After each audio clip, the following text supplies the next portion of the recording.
love and war in the same poem. Just like in Miracle of Bubbles, it's in a father's bathing, his daughter, but right off stage comes this catastrophe. For no reason, it just comes. So in Furlough, Значи тя ще прочете още своето стихотворение и след това ще прочете нейните преводи на английски на израелска поезия, която за съжаление няма български превод, но в израелските поети, също както в нейното стихотворение Чудото на хрущата, има любов и смърт, да кажем просто. Love and death. Yes, love and death. The most interesting subjects. Furlough. I love to see those tall, lean, muscular men with their clean-shaven heads and digital watches toss their kids in the air. And I love to see them drop, not weightless, but light as grenades. This is how children learn that fear can be fun. And fathers too, that this too is hand-to-hand combat. To cradle or kill, what story do we tell ourselves to justify? That a dunam of earth is worth dying for? That a child opening his mouth with an O of pleasure overturns everything? We grow like onions, our heads buried in dirt. And we die like onions, face down in a pot of boiling water. Gravity causes all to fall down, and love to hold things up. Отпуск. Обичам да гледам високите стройни и мускулести мъже с бръснати глави и електронни часовници, които хвърлят децата си във въздуха. Обичам да гледам как падат не безтегловни, но леки като гранати. Така децата научават, че страхът може да бъде забавен, а бащите, че това също е ръкопашен бой. Да отглеждаш или убиваш. Какво си казваме за оправдание? Че един декар земя си струва да умре за него, че детето, отворило устни в олов от удоволствие, преобръща всичко, растем като лук с глави забити в пръста и умираме като лук с лица в тенджерата с вряща вода. Гравитацията кара всичко да пада, а любовта да се вдига.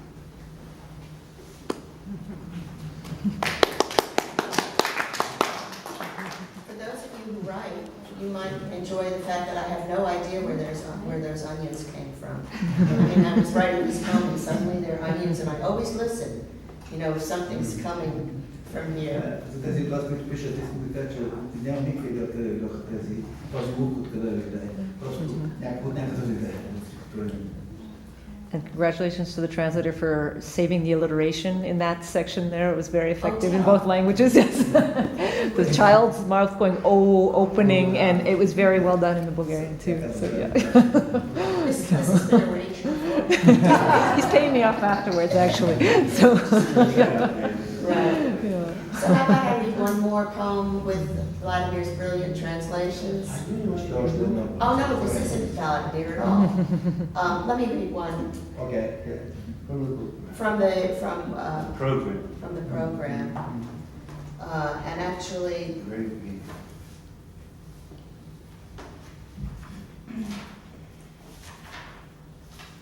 okay, this is the English, and then comes Bulgarian by Krasnin Emirsky. Yeah. Milka. There are two, at the beginning are two quotes from the Bible, the Old Testament. Началото има два цитата от Библията, от Стария Завет. This is a love poem for a goat. Това е любовно стихотворение за един коза. And the speaker is Mrs. Lot, from Lot's wife, who turned into a pillar of salt. И говорителя в стихотворението е жената на Лот, която се превръща в стълб от сол в Библията. I called her Milka, and she was mine, as my two daughters never were, but from the start belonged to him the way he fondled them, their corkscrew curls. You must sing to goats and they will come, faster if you sing their name. Milka came to me as I came to my mother, unbidden. She let down her milk for me alone. All goats bleat, and I know them all by their bleat, as God knows us by a turn of phrase or the way we bow our heads. That day, an unnatural shriek I thought was fear, for the land had grown strangely dark, as if the sun had shrouded herself in a muddy cotonet. I raced to the far pasture to find Milka trapped between two fields, her horns and neck caught beneath a fence. She turned, sensing my approach, and then the crack. They dragged me away, the girls, their arms sheathed with silver bangles, the sound of little bells, the mules straining under their load of barley, flagons of wine, crushed spices. But Milka, trapped between two fields, her lovely horns, her neck. You must bury the dead, else they will rise. If you do not turn toward what you are twined to, you are not fit to walk this earth.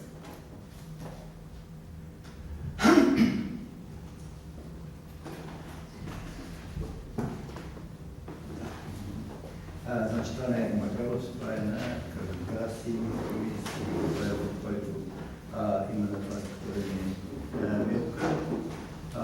Милка, бягай за живота си да не погледнеш назад. Владимир Левчев, Вития, глава 19. Но жена му след него погледна назад и стана стълб от зло. Отново първа книга Битие, глава 19, стих 26. Нарекоха я Милка и тя бе само моя. От моите две щерки ми бе по-близка. Любовах се на косиците им къдрави, козите да повикаш, трябва да им пееш, по-бързо идват, когато ги зовеш по име. Дойде при мене Милка, както аз при мама идвах, без да ме повика. Позволи ми да я издоя и да изпия топлото им мляко. Козите гласовити разпознавам, както Бог ми различава по любима фраза или жест. Вик силен стресна ме и разтревожи.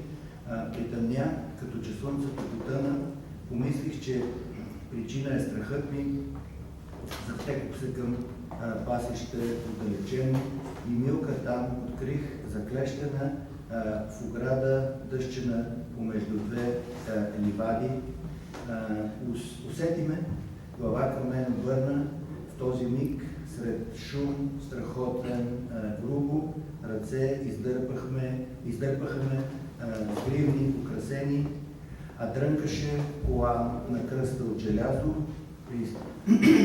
Пристъпяха едва натоварените с чували ечемик, подправки и мехове с вино, мулета, заклещени останаха изящните рога и шия. Предайте на земята мъртвите, не го ли сторите, те могат да възкръснат, а вие няма повече да сте достойни на белия свят по земята да стъпвате. Can you hear the different voices of the translators? I'm very curious about that. Yeah. But you can tell Yes, that, very you can different. tell that there's one on one and another on another. That's so interesting to Къде me. може да се чуят различните гласове на различните преводачи, шофьорите бяга. Това е на красивски. I should interrupt for one quick thing here, and that is to say that I'm a poet as well, and I'm a publisher of this Ричард book. също е поет, разбира се, и е преводача на No, I think that the beautiful thing about this poem for me is that Barbara earns that final declarative sentence, you know, to say it. Най-хубавото нещо според него в това стихотворение, последното декларативно изречение. If you do not, the last line of the Bulgarian. No, but say it in English first. If you do not turn towards what you were twined to, connected to love, you are not fit to walk this earth. You see, the poet makes a declaration at that point, and my point is that she only earns that after this beautiful story of the sheep caught and the cracking, the need.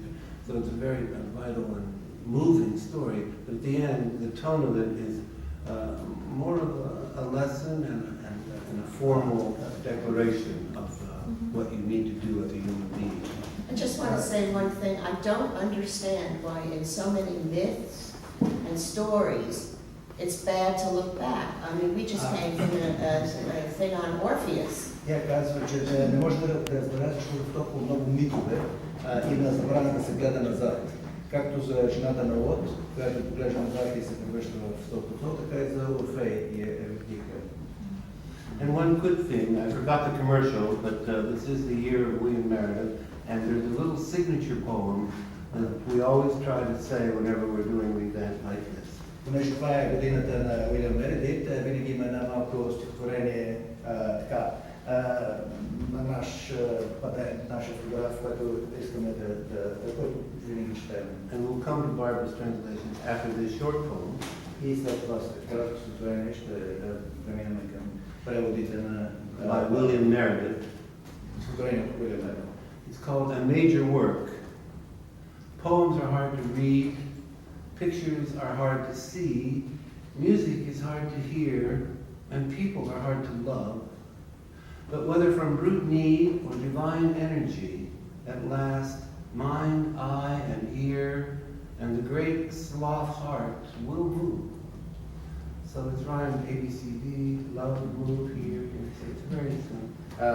Чудесно структурен, за съжаление, аз няма да си позволя да го превеждам, защото това е поезия, това е превеждано на български, впрочем. И спомням някакви касети, but I don't have to It's not to do with poesia, that poems are hard to read. Okay, you want to translate it in mind? Okay. Трудно е стихотворенията да се четат. Pictures are hard to see. Картините са трудни да се видят. Music is hard to hear. Музиката е трудно да се чуе. And people are hard to love. И е трудно хората да се обичат. But whether from brute need но дали от брутална нужда or divine energy, или от божествена енергия, at last, най-после mind, eye, and ear, най-после око и ухо, and the great sloth heart will move. И голямото What are you going to do with sloth? Sloth is difficult. What do you say? Нещото мързоливо, според мен не може с животно. Трябва с мързаливо или някакси нещо, което не се движи много лесно. Something that... Да, нещо така. The charming thing about this poem is that he uses the word sloth, the animal, or very slow moving cat, and he turns a noun into an adjective. The great sloth heart. И той обръща едно съществително в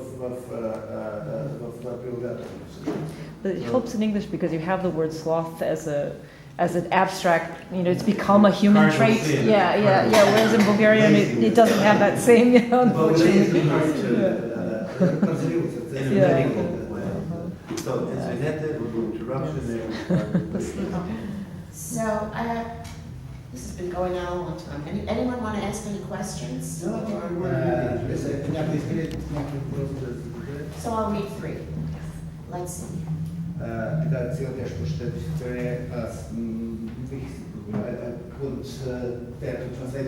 No, you can't because they're just too long. But this one's interesting because in terms of the Hebrew language. Но интересни са заради езика иврит. First of all, it's 1/5 shorter than English because it's so compressed. Това е много комплициран език, една пета по-кратък от английски. And it's the oldest language and the youngest because it didn't become the spoken language of the streets and the kitchen until around 1920. И той е най-стария и най-новия език, защото той никога не е станал на говорим език в къщи, в кухнята до 20-те години на 20 век. And Hebrew. Hebrew. Hebrew. Който е езика на Библията, разбира се, на Стария Завет. So there was this gentleman, Ben Yehuda, who felt absolutely committed that in the land of Israel, Hebrew should be the mother tongue. Така явява се този човек, Бен Юда, който казва, че еврит ще бъде езика на държавата Израел. The problem was he was totally committed to using only the words that appeared in the Old Testament. Но той искал да използва само думите, които има в Стария Завет.